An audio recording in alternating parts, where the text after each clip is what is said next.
Okay students, हमारा chapter 3.3 complete हो गया था। हमारा ये 12 दो पार्ट्स में आया था चैप्टर एक्सरसाइज 3.3, जिसमें एक पार्ट में मैं 1 से 3 तक बताई थी, है ना। 1 से 3 तक हम लोग सॉल्व किए थे एक्सरसाइज 3.3 का, और दूसरे पार्ट में हम लोग एक्सरसाइज 3.3 का 4 से 12 तक सॉल्व किए थे।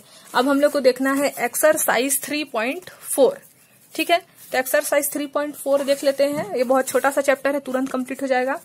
देखो, स्टेट वेदर ट्रू और फॉल्स, ट्रू और फॉल्स चेक करना है। All rectangle are square. तो सबसे पहले आप लोगों को फिर से वही बात बोल रही हूं मैं कि चैप्टर 3 का अगर इंट्रोडक्शन वीडियो नहीं देखे हो कि क्वाड्रिलेटरल्स वाला, अंडरस्टैंडिंग क्वाड्रिलेटरल्स, तो उसको पहले देख लो। अगर आप लोग उस इंट्रोडक्शन को समझ गए हो तो आप लोग पूरा चैप्टर बिना वीडियो देखे खुद सॉल्व कर सकते हो, ठीक है। इसलिए मैं बार बार हर वीडियो में बोल रही हूँ चैप्टर 3 का देख लो, है ना।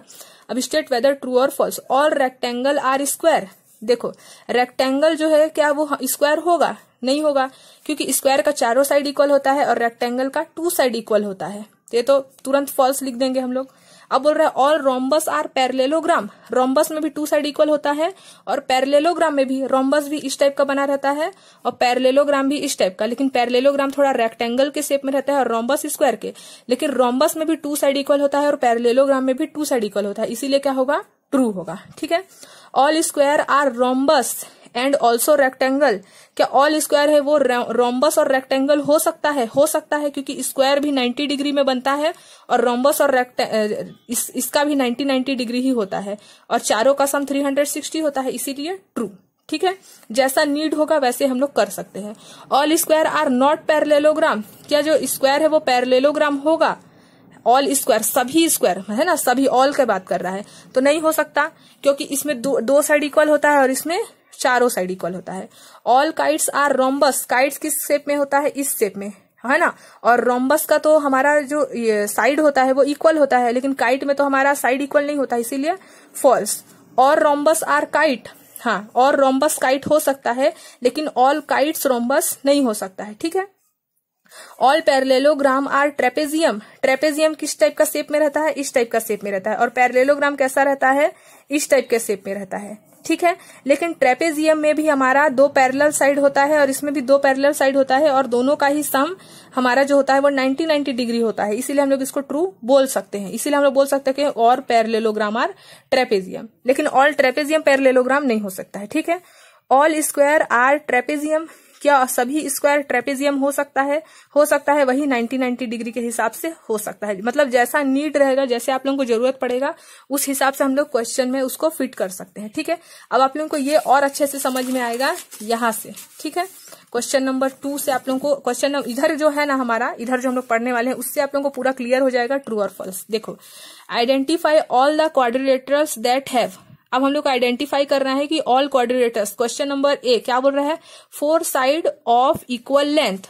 जिसका 4 साइड हो और इक्वल लेंथ हो।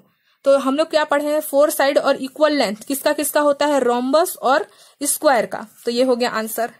जिसका 4 साइड भी होता है और इक्वल लेंथ भी होता है, तो वो रोम्बस और स्क्वायर है। तो रोम्बस और स्क्वायर यानी कि ऑल रोम्बस आर स्क्वायर हो सकता है। यहां से हम लोग क्वेश्चन नंबर 1 ट्रू फॉल्स का समझ गए। अब देखो, 4 राइट एंगल, 4 राइट एंगल, चारों राइट एंगल हो। तो राइट एंगल किसका चारों होता है? स्क्वायर और रेक्टेंगल का 90 डिग्री में अभी बता चुकी ट्रू फॉल्स में, है ना। तो right angle 90 degree. 4 right angle, तो चारों राइट एंगल हुआ, इसीलिए किसका चारों राइट एंगल होता है? स्क्वायर का और रेक्टेंगल का, ठीक है।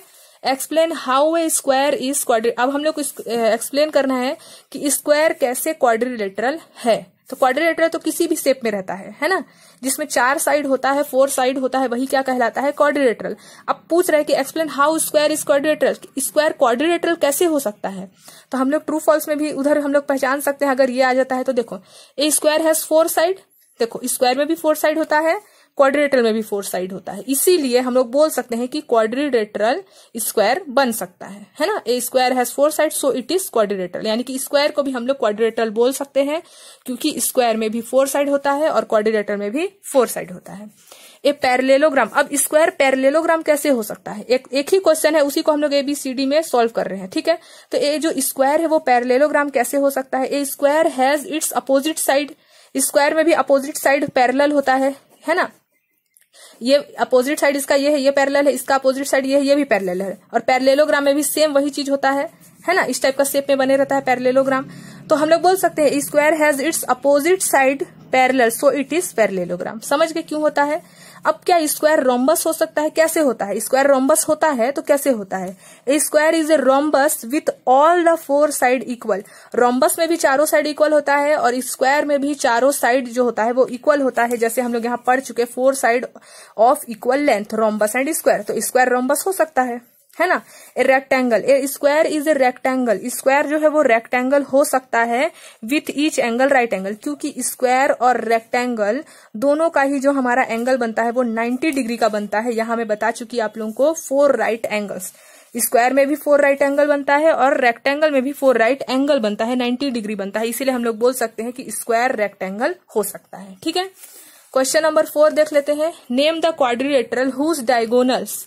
अब क्वाड्रिलेटरल का नेम बताना है जिसका डायगोनल बाइसेक्ट करता है ईच अदर, है ना। जैसे पैरेललोग्राम में हम लोग पढ़ चुके हैं डायगोनल बाइसेक्ट करता है, रोम्बस में भी डायगोनल बाइसेक्ट करता है, स्क्वायर में भी डायगोनल बाइसेक्ट करता है और रेक्टेंगल में भी। तो क्वाड्रिलेटरल है सब, पैरेललोग्राम भी क्वाड्रिलेटरल्स है क्योंकि इसमें 4 साइड होता है, रोम्बस में भी 4 साइड होता है, जिसमें भी 4 साइड होता है वो क्या होता है? क्वाड्रिलेटरल। और 4 साइड से ज्यादा को ही हम लोग क्वाड्रिलेटरल बोल सकते हैं क्योंकि 3 साइड्स तो ट्रायंगल बन जाता है। इसीलिए 4 से जितना भी ज्यादा होगा, 4, 5, 6, 7, 8, 9, 10 जितना भी, वो सब क्या है? क्वाड्रिलेटरल है। तो जिसमें डायगोनल बाइसेक्ट करता है ईच अदर, एक दूसरे को, है ना। तो वो कौन कौन सा है? हमारा पैरेललोग्राम, रोम्बस, स्क्वायर और रेक्टेंगल। ठीक है। परपेंडिकुलर बाइसेक्टर, परपेंडिकुलर बाइसेक्टर इस टाइप का बनता है 90 डिग्री का, है ना। तो वो किसमें किसमें बनता है? रोम्बस और स्क्वायर में। जैसे हम लोग स्क्वायर ले लिए, ठीक है, ये ऐसे बाइसेक्ट किया, तो अगर हम लोग इसको ऐसे घुमा के देखेंगे तो इधर 90 डिग्री बनेगा, इधर भी 90 डिग्री, इधर भी 90 डिग्री, इधर भी 90 डिग्री। तो परपेंडिकुलर बाइसेक्टर किसको बोलते हैं? 90 डिग्री वाला, यानी कि रोम्बस और स्क्वायर, क्योंकि रोम्बस और स्क्वायर का चारों ही साइड क्या होता है? इक्वल होता है, इक्वल इन लेंथ होता है। इसीलिए हम लोग बोल सकते हैं कि रोम्बस और स्क्वायर है जिसका परपेंडिकुलर बाइसेक्टर ईच अदर, मतलब एक दूसरे का जो परपेंडिकुलर बाइसेक्टर होता है वो 90 में बनता है। ठीक है। अब बोल रहा है कि name the quadrilateral whose diagonals are equal.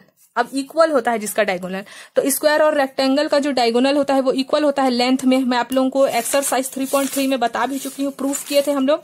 ये वाला एक्सरसाइज 3.3 का क्वेश्चन नंबर 8 का बी नंबर, है ना।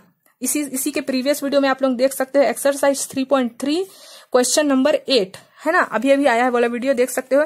हम लोग इसमें प्रूफ किए थे, यहाँ तक 16 था तो इधर भी 16, यहाँ तक 20 था तो यहाँ भी 20 पैरेललोग्राम में। तो पैरेललोग्राम और स्क्वायर और रेक्टेंगल का भी सेम ऐसे ही होता है ना। तो उसका डायगोनल क्या होता है? इक्वल होता है। अब एक्सप्लेन करना है question number 5। Explain why a rectangle is a convex quadrilateral. Convex और कॉनकेव हम लोग दोनों ही किसमें पढ़ चुके हैं? इंट्रोडक्शन पार्ट में, चैप्टर 3 का अंडरस्टैंडिंग क्वाड्रिलेटरल में हम लोग कॉन्वेक्स और कॉनकेव दोनों पढ़ चुके हैं। तो बोल रहा है कि रेक्टेंगल जो है वो कॉन्वेक्स क्वाड्रिलेटरल कैसे है?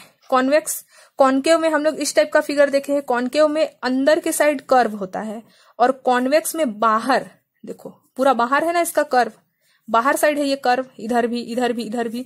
तो देखो in a rectangle if we join the points then it represent 2 diagonal. ठीक है, अगर हम लोग इसको ज्वाइन करते हैं तो 2 डायगोनल इसमें आता है और दोनों ही ये जो 2 डायगोनल बना तो ये जो हमारा कर्व है वो इंटरनल है, कर्व इंटरनल है ना।